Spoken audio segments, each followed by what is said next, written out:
Hi, this is Tony here for another episode of Trapdoor Unlocked, where we get into the meat and potatoes of the escape room industry.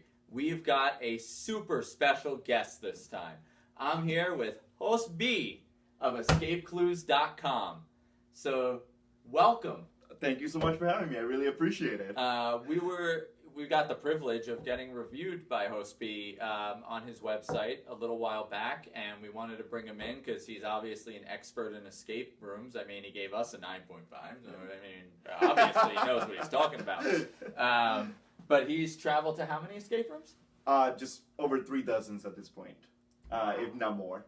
So I've had the pleasure to do them all over the country, but I'm also, before we even get into this whole thing, I really want to say that, and I truly mean this, that this one right here is in my top 5 favorite and best escape rooms out there. So I really commend you guys for that.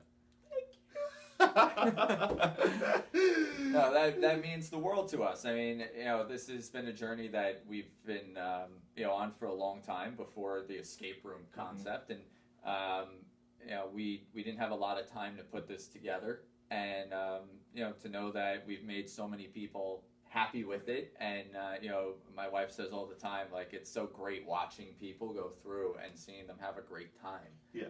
People don't get to have a great time that much anymore. No. And it's nice that you come here for an hour and do your thing and really have fun. Yeah, and you guys really make that experience so unique. I mean, you have some characteristics here that are so just peculiar and just so great for any individual, whether it's somebody like me who I've had the pleasure to do a couple, or it's somebody who just kind of came out from the streets and decided to do one. You guys have things here that really have an impact, on the customer, on the person coming, and it really makes the experience so much better. So, like, when we're talking about the industry in general and like what makes people come to these and have such a great time, I mean, you've been someone who's really explored so many. I've only been lucky enough to see the ones in New Jersey. But what about this industry makes it better than, say, a night out at the movies or a night at the bar? When you go to a movie, you sit there, you watch a movie, you may submerge yourself into the story.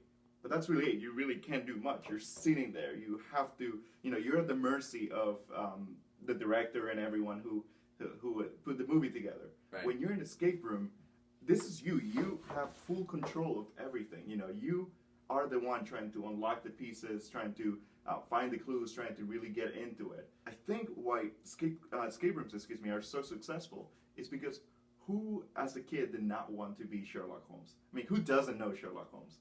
We all do. And so having the detective be able to figure out clues, be able to, tell a lot about you from the strain of your hair or whatever. Right. I think that really plays into our child, our kid, in us. It really plays to the idea that we want to be that person to be able to go in and be in a crazy maze or whatever it may be and try to solve the clues to be able to succeed and get out from whatever you may be able or may have to get out from.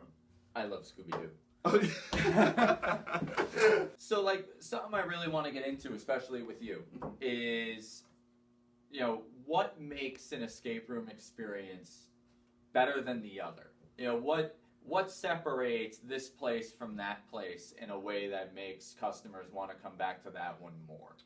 Any place, to begin with, that has a great story really, really has an impact on the customer. If you take the time to design this beautiful room, this creative room, then you might as well add that story portion to it, because you are already getting people into the entire experience from the beginning. Right. You're not having them to wait to go into the room before they can start that experience. So I think that's very key. I think a good story really has a big impact into the experience of whoever's going through it. I think the other portion to that is hidden rooms. I mean, I'm a big fan of them. If you look through my reviews and everything, I always mention them. I'm a big fan of hidden rooms.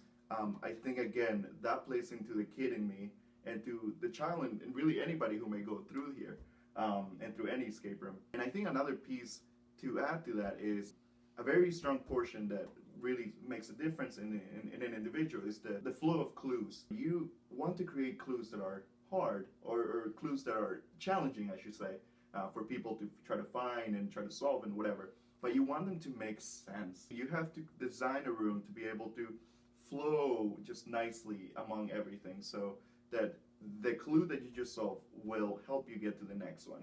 But I think what you guys do extremely great, and I'm a big fan, and I'm a big fan of, it's the fact that you have a lot of space. So you guys are 2 floors. Yeah. I'm a big fan of that because, again, that, you know, you have one whole floor you have to solve, and then you have another one, and it's like, whoa, this is so big. And then, you know, you may or may not have hidden rooms. Who knows? So we've talked about everything we like about escape rooms. What about dislikes? What really sets you off and you're like, I'm out? Because I know, like, my big one, hands down, is lock key, lock key, lock key, lock key, lock key. As soon as I walk in a room and all I see is like 12 of the same locks on a wall or like on cabinets, I feel like you just walked into a space that was set up exactly like this, and you drilled some locks onto it, popped them shut, and hid the keys. I hate that. A room, I mean, really sets me off when I feel like there really hasn't been any work put in, any effort. There hasn't been, all they're there for is really just for the money, and they don't really care whether you enjoy yourself or not. There needs to be that passion. It's a business that a lot goes into, and if you're not the creative type to be into it, right? You know, like a lot of times when I talk to people, one of the first things I'll look for is, are you going to be designing the rooms yourselves, right? Or are you going to be porting it out to somebody, right? And for me, I feel like that's a big disconnect. If you don't have that creative input, then how do you really have that emotional attachment to what you're doing? Yeah. And how are you going to really know that your customers are going to get the experience you hope they get? You just don't care, really. Right. You know, like there has to be the same level of, just like you said, emotion, a certain level of care, where you know you're really worried as to whether this next customer is going to enjoy their experience at your room. Okay, so a question we got, like, you know, we said was people looking to get into the industry themselves. I think we could take a little opportunity to offer some advice, myself from someone who has opened one and is doing very successfully for month number 2. If I had to give some advice, I would say know your core competencies, because you really need to know that you could take on the things that are going to be ahead. And if you lack in something, make sure someone on your staff or you're partnered up with somebody that can make up the difference.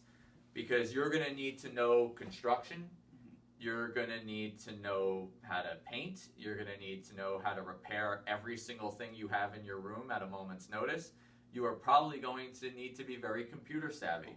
You know how to market. If you don't know how to market the business, find someone who does and make them part of the team, or you are not going to get out enough to sustain. I definitely would say really love what you're going to do, because if you don't love something, you're going to fall off from it really easily. It's going to be a trip. It's going to be the road ahead. It might not be always the best in the sense of there might be a lot of roadblocks, but you know what? As soon as you love it, you can get through them. So I guess the last topic I'd love to hit with you is where is this industry going? There are a couple of things that could happen in our little scenario. The first one is that the haunted house, haunted world will try to combine that. That could go horribly wrong, and I believe that I've heard some people say it has. But the second one, which I was actually discussing, if I can give a shout out to David from David and Lisa from RoomscapeArtist.com. We were talking about it one day over pizza, and basically we kind of came up with the fact that this business may get a little bit saturated, and by little I mean a lot. The RoomScape world, you can make a profit out of it, and I think with anything, when you start seeing or when you start making a profit out of something, other people will see that. Everybody wants to join the party. And everyone wants a piece of that pie. And when you bring that, you start bringing people who are just trying to get everything in a hurry, trying to get it set up, trying to get it going, and then you'll see one pop in this place, and then another one here, and so on, and all over the place. And then that just leaves the customer with may seem like a lot of options, but also means a lot of crappy options too. But it could also go the opposite. It could go in a way that there may begin to be a lot of escape rooms, but only the strong ones will stand. And will weed out. Will weed out the rest, just like anything else. So a bunch might start popping everywhere. But you know what? If you can be the strong man in the game, then you know what? That really will show the customers that really you are the one standing, that you are the one that they should come to. And I really think that, in my opinion, and I am not saying this because we're on video, I'm not saying this because I'm talking to you guys, I believe that you have a strong escape room here. I believe that you guys have an experience that it is unbeatable. I think you guys really set a really high bar. And I think that's why, like I said earlier, you guys are in my personal favorite escape rooms, because it's just, you have something that is unique, something that customers can really leave, whether they fail or complete the room, they can really leave satisfied. And so I really think you have something here. Thank you very much. And I guess that'll close out our interview. Might as well end on a high note. Be sure to stay tuned. And we're going to world premiere The Architect singing Adele's Hello. And hopefully we'll bring JOS-B back at a later time, and we'll do another episode of Unlocked. Yeah. Do you mind if I give a shout out to my website real quick? If you're looking for some reviews around some escape rooms around your area, please check escapeclues.com. And you can also read some cool articles and stuff out there. Click the link right here. Yeah, right there. Thank you so much for having me. I really, really do appreciate it. Anytime. Thank you.